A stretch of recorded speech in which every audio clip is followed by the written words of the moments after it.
जय हिंद दोस्तों, बात करते हैं एक्सरसाइज 2.1 है आपके क्वेश्चन नंबर 1। आपको ये कह रहा है कि दर्शाइए कि कोई भी धनात्मक विषम पूर्णांक जो विषम संख्या है और धनात्मक है, प्लस वाली है और पूर्णांक है, उस संख्या का वर्ग जो है वो इस रूप के जैसा होता है 8q+1। 8q+1 हो, 8m+1 हो, 8n+1 हो, घबराना नहीं है। q, m, n, a जितने भी हैं सब के सब पूर्णांक के रूप में अपने लिए चर राशि का काम कर रहे हैं। किसका काम कर रहे हैं? चर राशि, जहाँ पर एक पूर्णांक है ये सब के सब।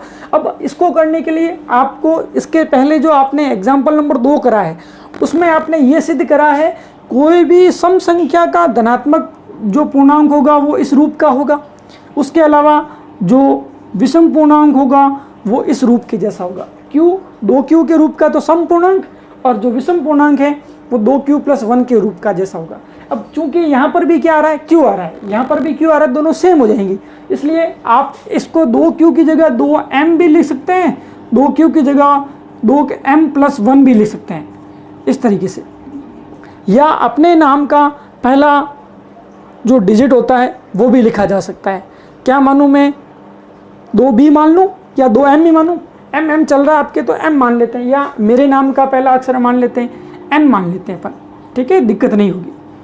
2n, 2q की जगह 2n मानूँ, q भी एक पूर्णांक है, n भी एक पूर्णांक है, n की जगह 1 2 3 4 रखता हूँ मैं, तो ऐसे काम कर सकता हूँ। q क्यों नहीं ले रहा हूँ? क्योंकि यहाँ पे भी q आ रहा है इसलिए नहीं ले रहा हूँ। क्लियर है मेरे हिसाब से? n मान लेते हैं, कोई दिक्कत नहीं, n से ही, क्योंकि इसका रिलेशन एग्जाम्पल नंबर 2 से भी है और आपके विविध प्रश्नमाला के अंदर 14वां सवाल दे रखा है। लगातार क्रमागत जो होते हैं दो संख्याओं का गुणनफल जो होता है वो एक सम संख्या आता है, वो वाला काम, तो थोड़ा आप ध्यान देंगे। अब इसको करने के लिए धनात्मक पूर्णांक संख्या, इसके लिए माना एक विषम धनात्मक पूर्णांक, विषम धनात्मक पूर्णांक। अभी तो सिर्फ क्या लिखा है मैंने? धनात्मक पूर्णांक लिखा है, उसका वर्ग की बात नहीं कर रहा हूं। ए के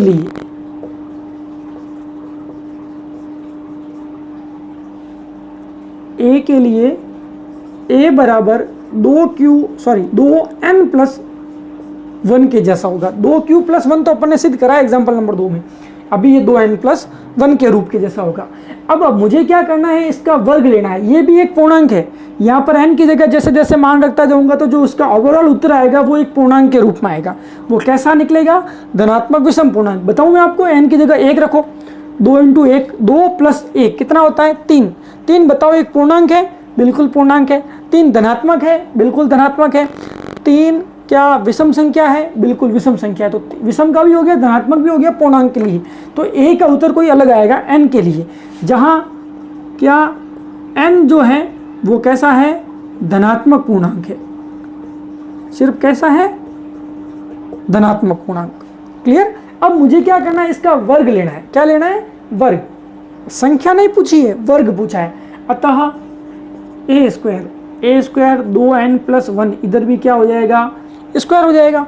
अब इसको सॉल्व करने के लिए आपको सहारा लेना पड़ेगा a+b के होल स्क्वायर का। बताइए a+b का होल स्क्वायर क्या होता है? सोचिए, देखिए क्या होता है या क्या होना चाहिए। मेरे हिसाब से कुछ ऐसा ही होना चाहिए। आप कहेंगे सर बिल्कुल ऐसा ही होना चाहिए। अब मुझे क्या करना है? यहाँ पर इसको थोड़ा सा सॉल्व करना है, इसके अंदर और इसको कंपैरिजन करना है। इस a को छोड़ दीजिए, इसको ऐसे ही रखना है आपको। इसको देखिए और इसको कंपैरिजन कीजिए। यहाँ पर 2n है, यहाँ पर कौन है? a, तो यहाँ पर जहाँ जहाँ a है वहाँ 2n रखना है। a की जगह 2n, स्क्वायर की जगह स्क्वायर, प्लस 2 की जगह 2, a की जगह क्या रखना है?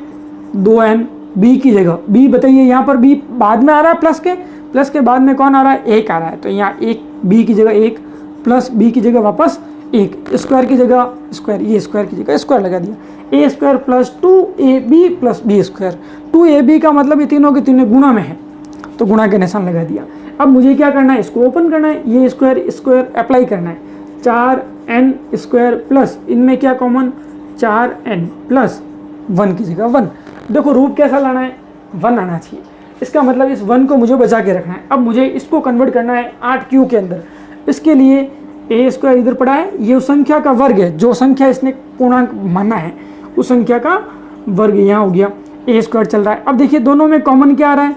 4 भी आ रहा है और n भी आ रहा है आप कहेंगे सर बिल्कुल आ रहा है, 4 4 4 इधर भी 4 इधर भी, n इधर भी n इधर भी, तो बताओ पीछे क्या बच गया, n बच गया, 4 कॉमन बाहर आ गया, n स्क्वायर में से n बाहर आ गया, तो पीछे क्या बचा, सिर्फ n बचा जो मैंने ब्रैकेट के अंदर लिखा है। फिर उसके बाद प्लस प्लस की जगह प्लस, 4n पूरा बाहर आता है, जब 4n पूरा बाहर आता है तो पीछे क्या लिखते हैं अपन, 1 लिखते हैं। 4n में से 4n इंटू 1 करूँगा तो उत्तर कितना आएगा, 4n, मैंने 4n कॉमन लिया, पीछे क्या बच गया, 1 बच गया, जो 1 मैंने यहाँ लिखा, +1 की जगह इसको नहीं छेड़ रहा हूँ मैं। अब मुझे इसको कन्वर्ट करना है ऐसे किसी रूप में जिससे कि मेरे पास क्या आ जाए, 8q आ जाए।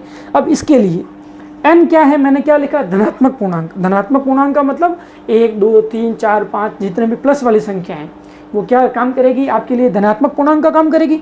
यानी n की जगह आप 1 रखेंगे, n की जगह माना n+1 की बात कर रहा हूँ, यहाँ साइड में ले लेता हूँ मैं, n+1 के अंदर बताओ n की जगह 1 रखोगे, 1, n की जगह 1, बताओ उत्तर क्या आ रहा है, 1, इधर क्या आ रहा है 2, उत्तर कितना आया 2, n की जगह 2 लो, 3 लो, 3 ले लेते हैं एक बार, 3 वापस n की जगह 3, +1 की जगह +1, 3 की जगह 3, ये 3 + 1 कितना हो गया 4, गुना कहाँ से आया, ब्रैकेट की जगह, ब्रैकेट का यूज़ गुणे के रूप में होता है, 3 चौक 12। अब मैंने ये गुणा क्यों करा या n की जगह धनात्मक संख्याएं क्यों रखी, कि आपको समझना है कि ये जो रूप जो है ओवरऑल ये कहलाता है 2 क्रमागत संख्याओं का गुणनफल कहलाता है, 2 क्रमागत संख्याओं का गुणनफल। कैसे, देखो यहाँ पर पहली संख्या मैंने 1 ली, जस्ट बाद में क्या बन रही है, 2 बन रही है, पहली 1 दूसरी 2, उनका गुणनफल, पहली 3, जस्ट इसके बाद क्या आती है, 3 के बाद 4, तो n+1 जो है ये रूप है किसका, 2 लगातार संख्याओं, क्रमागत का मतलब लगातार संख्याओं का गुणनफल। और वो जो लगातार संख्याओं का गुणनफल का जो उत्तर आता है वो क्या आता है, सम संख्या आता है। क्या आता है, सम संख्या। सम संख्या का मतलब जिसमें 2 का गुणा हो रखा है, जैसे 2 × 1 हुआ, 2 × 6 हुआ, 12 उत्तर आया, 2 का गुणज है, 2 का गुणज सम संख्या कहलाता है। तो आपको ये अपन प्रूव करेंगे, सवाल नंबर 14 है आपके और विविध प्रश्नमाला के अंदर, ये मैं बताऊंगा, वहाँ पर भी n+1 किसके जैसा होगा, किसके जैसा, सम संख्या के जैसा, और सम संख्या का मतलब जो 2 का गुणज रखती हो। तो अब मुझे ओवरऑल अपने को यहाँ पर लिखना है, ये क्या लिखना है, n+1 किसके जैसा होगा, मानना पड़ेगा कि माना n+1 किसके जैसा है, 2q के जैसा। अब 2q क्यों, 2 इसलिए क्योंकि सम संख्या, q इसलिए कोई भी पूर्णांक आ सकता है, जहाँ q जो है वो भी कैसा है, धनात्मक पूर्णांक है। अजी बात समझ में। अब ये q क्यों लिया, क्योंकि यहाँ पर q आ रहा है, यहाँ पर अगर m आता तो यहाँ पर भी m ले लेता, m भी क्या होता, धनात्मक पूर्णांक, q भी क्या है, धनात्मक पूर्णांक है। तो ये आपको थोड़ा सा कंफ्यूज कर सकता है, उसके लिए मैंने बिल्कुल क्लियरली लिखा है। अच्छा, n+1 आपके लिए लिख रहा हूँ, ये लाइन क्या है, ये क्यों बढ़ी, n+1 क्या है, 2 लगातार, इस लगातार का एक पर्यायवाची क्रमागत भी है, वो भी लिख सकते हैं, 2 लगातार संख्याओं का गुणनफल है, संख्याओं का गुणनफल है। और 2 लगातार संख्याओं का गुणनफल, आप, मैंने अभी गीत गाए थे, क्या कैसा होता है, सम संख्या होता है। कैसा होता है, चलिए इसके आगे लिख लेते हैं, जगह बहुत है अपने पास, सम संख्या। और सम संख्या का मतलब मेरे हिसाब से लिखना कोई मतलब नहीं है, 2 का गुणज होती है सम संख्या। अब ये अपन ने मान लिया, अब इसकी जगह मैं क्या लिख सकता हूँ, 2q, तो किसी भी धनात्मक विषम पूर्णांक का स्क्वायर यानी उसका वर्ग किसके जैसा होगा, 4 की जगह 4, ये जो पूरा है ये किस में कन्वर्ट हो गया, 2q की जगह।